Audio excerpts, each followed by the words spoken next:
1944 വൈക്കം മുഹമ്മദ് ബഷീറിൻ്റെ ബാല്യകാല സഖി പുറത്തിറങ്ങുന്നത്. മലയാള നോവൽ സാഹിത്യത്തിൽ ആദ്യമായി ബാല്യകാല പ്രണയം വന്നത് ആ നോവലിലാണെന്ന് പറയുന്നു. 1969 പുറത്തിറങ്ങിയ ഒരു ഗാനത്തെക്കുറിച്ചാണ് ഞാൻ പറയുന്നത്. എനിക്ക് തോന്നുന്നു ഈ ഗാനം ബഷീർ കൃതി സ്വാധീനിച്ചിട്ടുള്ളതായി തോന്നുന്നുണ്ട്. മറ്റൊന്നുമല്ല, പൂച്ചെടിപ്പൂവിൻ്റെ ഒട്ട് പറിച്ച് കാതിൽ കമ്മലിട്ട് ഉച്ചവെയിലെ സാക്ഷിയാക്കി നടന്ന ഗാനോത്ത്. ബഷീറിൻ്റെ ബാല്യകാല സഖിയിലൊക്കെ അത്തരം കാഴ്ചകൾ കാണാൻ പറ്റും. സുഹറയും മജീദും തമ്മിലുള്ള ആ ബാല്യകാലമൊക്കെ വളരെ മനോഹരമായൊരു രചനയാണ്.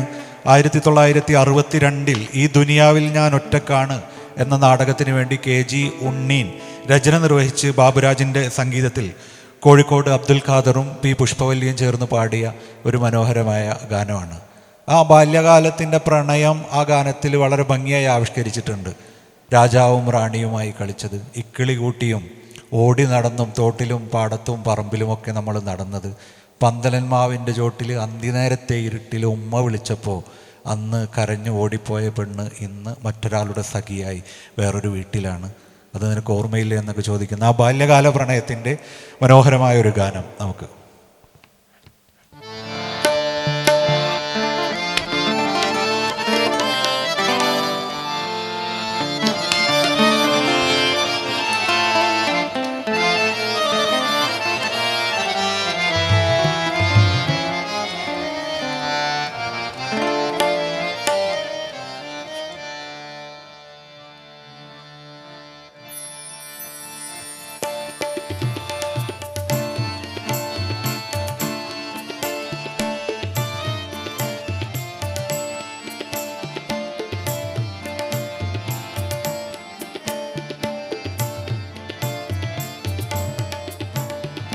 പൂച്ചെടി പൂവിൻ്റെ മൊട്ട് പറിച്ച് കാതിൽ കമ്മലിട്ട് ഉച്ചവെയിലിൽ സാക്ഷിയായി കഴിഞ്ഞ കാനോത്ത് അന്ന് രാജറാണിയായി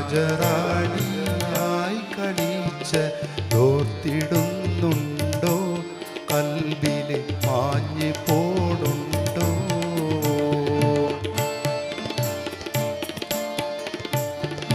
പൂച്ചെടി പൂവിൻ്റെ മൊട്ട് പറിച്ച് കാതിൽ കമ്മലിട്ട് ഉച്ചവെയിലിൽ സാക്ഷിയായി കഴിഞ്ഞ കാനോത്ത് അന്ന് രാജറാണിയായി കളിച്ച തോർത്തിടുന്നുണ്ടോ കൽബില് മാഞ്ഞ് പോടുണ്ടോ?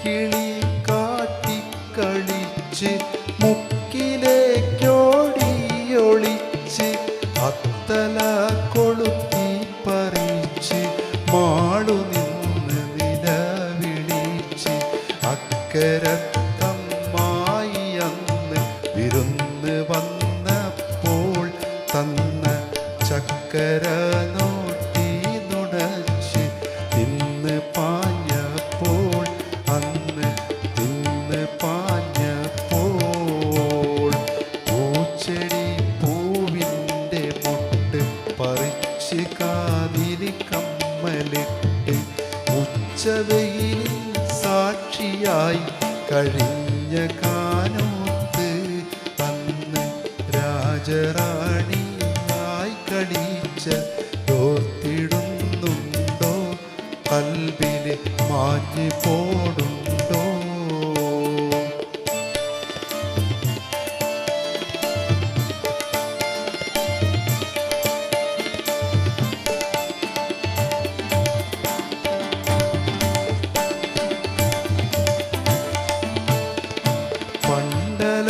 പണ്ടലന്മാവിൻ്റെ ചോട്ടില് മോന്തി നേരത്തെ ഇരുട്ടില് മോളെയെന്നും ആ വിളിക്കല് പോര